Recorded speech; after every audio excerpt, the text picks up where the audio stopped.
नमस्कार, जय हिंद, जोहार। मैं विनय पांडे और आप देख रहे हैं मुनादी चौपाल।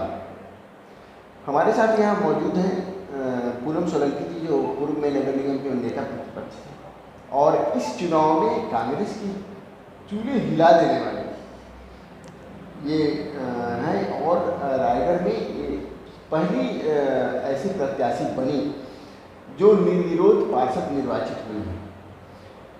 ये हालांकि बाद में और कंट्रोवर्सी हुई और दूसरे प्रत्याशियों को लेकर, लेकिन इनके जो वार्ड के प्रत्याशी को लेकर कोई कंट्रोवर्सी अभी तक नहीं है और वो निर्विरोध निर्वाचित हो चुकी है।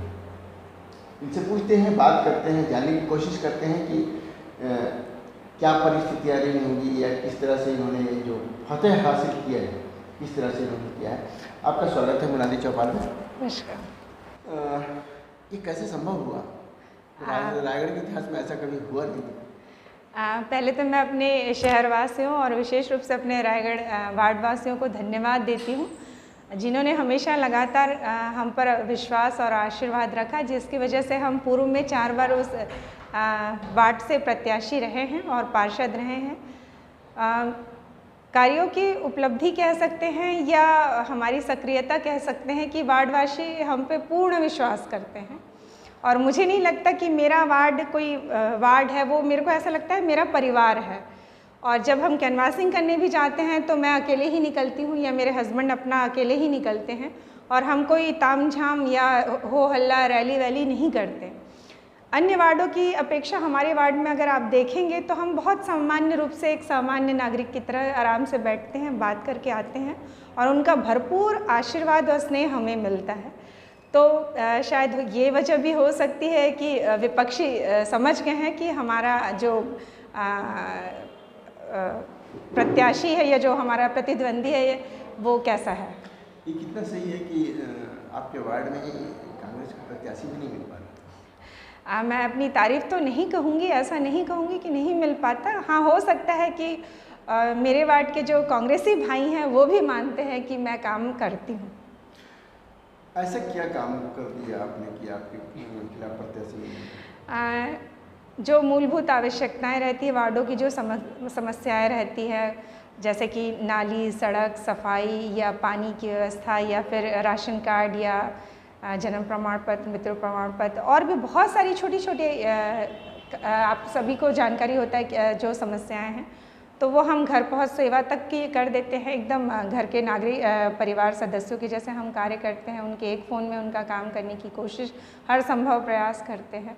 हम ये नहीं देखते कि इसने हमें वोट दिया है कि नहीं दिया है, तो सारे को समान रूप से एक भाव से हम कार्य करते हैं।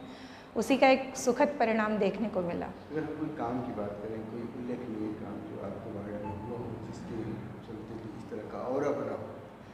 ऐसे बहुत से हैं। मैं ऐसा नहीं कहूँगी कि बाकी वार्डों में कार्य नहीं हुआ है। आप मेरे वार्डवासियों से खुद भी जाके पूछ सकते हैं कि जो सारी व्यवस्थाएं हैं वो अच्छी हैं। इसीलिए आपकी ये जो गेम किया आपने इसमें जी, और जी। जो आप आगे बढ़े जी। तो आपके पार्टी के अंदर भी राइवलरी तो बड़ी होगी ना थोड़ा सा? पार्टी और संगठन का हमेशा मुझे आशीर्वाद मिला है, क्योंकि भारतीय जनता पार्टी एकमात्र ऐसी पार्टी है जो कार्यकर्ताओं का विशेष सम्मान रखती है और विशेष रूप से कार्य करने वाले कार्यकर्ताओं का विशेष एक स्थान है। तो मुझसे जो संभव बन पड़ता है कि मैं कार्य करती हूँ और समर्पण भाव को वो मेरा हमेशा स्वीकारा गया है। नगर निगम में भी आपकी कोई भूमिका विशेष तरह की होनी चाहिए? अभी मेरा पूरा फोकस 11 तारीख में है। हमने अपना वार्ड तो जीत हासिल की है। मैं चाहती हूँ 48 वार्ड में कमल खिले, क्योंकि अगर वास्तव में विकास होना है तो मैं रायगढ़ वासियों से ये करबद्ध निवेदन करती हूँ कि आप देखिए किस प्रकार से चहुमुखी विकास हो रहा है। जैसे ही राज्य में भारतीय जनता पार्टी ने अपनी बागडोर संभाली है, हम जब सो के उठते हैं तो रोज़ एक नई सड़क हमको देखने को मिलती है और मात्र कुछ ही दिनों में ओपी चौधरी जी की एक बेहतरीन नेतृत्व की वजह से नालंदा परिसर से लेके कई सड़कों का निर्माण होना और सब्जी मंडी जो पटेल पाली में है उसका भी निर्माण होना, ऐसी बहुत सारी चीज़ें हैं। और भी जैसे खेल से लेके उसमें हर क्षेत्र में सांस्कृतिक गतिविधियों में रिंग रोड के ऊपर भी वर्क हो रहा है और बहुत सारी चीज़ें हैं। विशेष रूप से युवाओं के लिए कार्य हो रहा है, नए बच्चों को कैसे उनको करियर में डिसाइड होना है, हमारा भविष्य कैसा होगा। नगर तो निगम में आपकी कोई महत्वपूर्ण भूमिका हो सकती है? नगर निगम में हर भारतीय जनता पार्टी के पार्षद की महत्वपूर्ण भूमिका होगी, क्योंकि वो रायगढ़ के विकास में अपनी भूमिका को निभाएगा। मैं विशेष रूप से मेरा ही है, मैं नहीं बोलूँगी। आगे पार्टी का जो निर्णय होगा, संगठन का जो निर्णय होगा, उस हिसाब से दायित्व मिलेगा हमें। आपने सुना पूनम सोलंकी के हैं ये जिन्होंने अपनी बात कही, और इन्होंने जो रायगढ़ में ऐतिहासिक जीत इसलिए ऐतिहासिक कर रहे हैं क्योंकि इससे पहले रायगढ़ में ऐसा नहीं हुआ कि कोई भी पार्षद निर्विरोध निर्वाचित हो जाए। हालांकि इस बार 2 पार्षद निर्विरोध निर्वाचित हुए हैं। पहला ये 18 नंबर से पूनम सोलंकी जी, और 45 वार्ड नंबर 45 है, वहाँ से देवनारायण पटेल, और एक 23 नंबर वार्ड जहाँ से ऐसा होना था वो बहुत ज़्यादा कंट्रोवर्शियल हो गया। बाद में विवाद भी हुआ और कांग्रेस और भाजपा के बीच में आरोप प्रत्यारोप भी लगने शुरू हुए, लेकिन इनके वार्ड में कुछ इस तरह का कंट्रोवर्सी भी नहीं।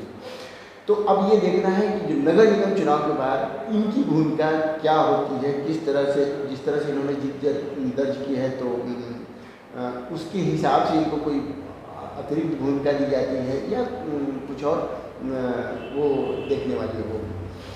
देखते रहिए मुनादी चौपाल, पढ़ते रहिए मुनादी.com, the voice of voiceless. Thank you.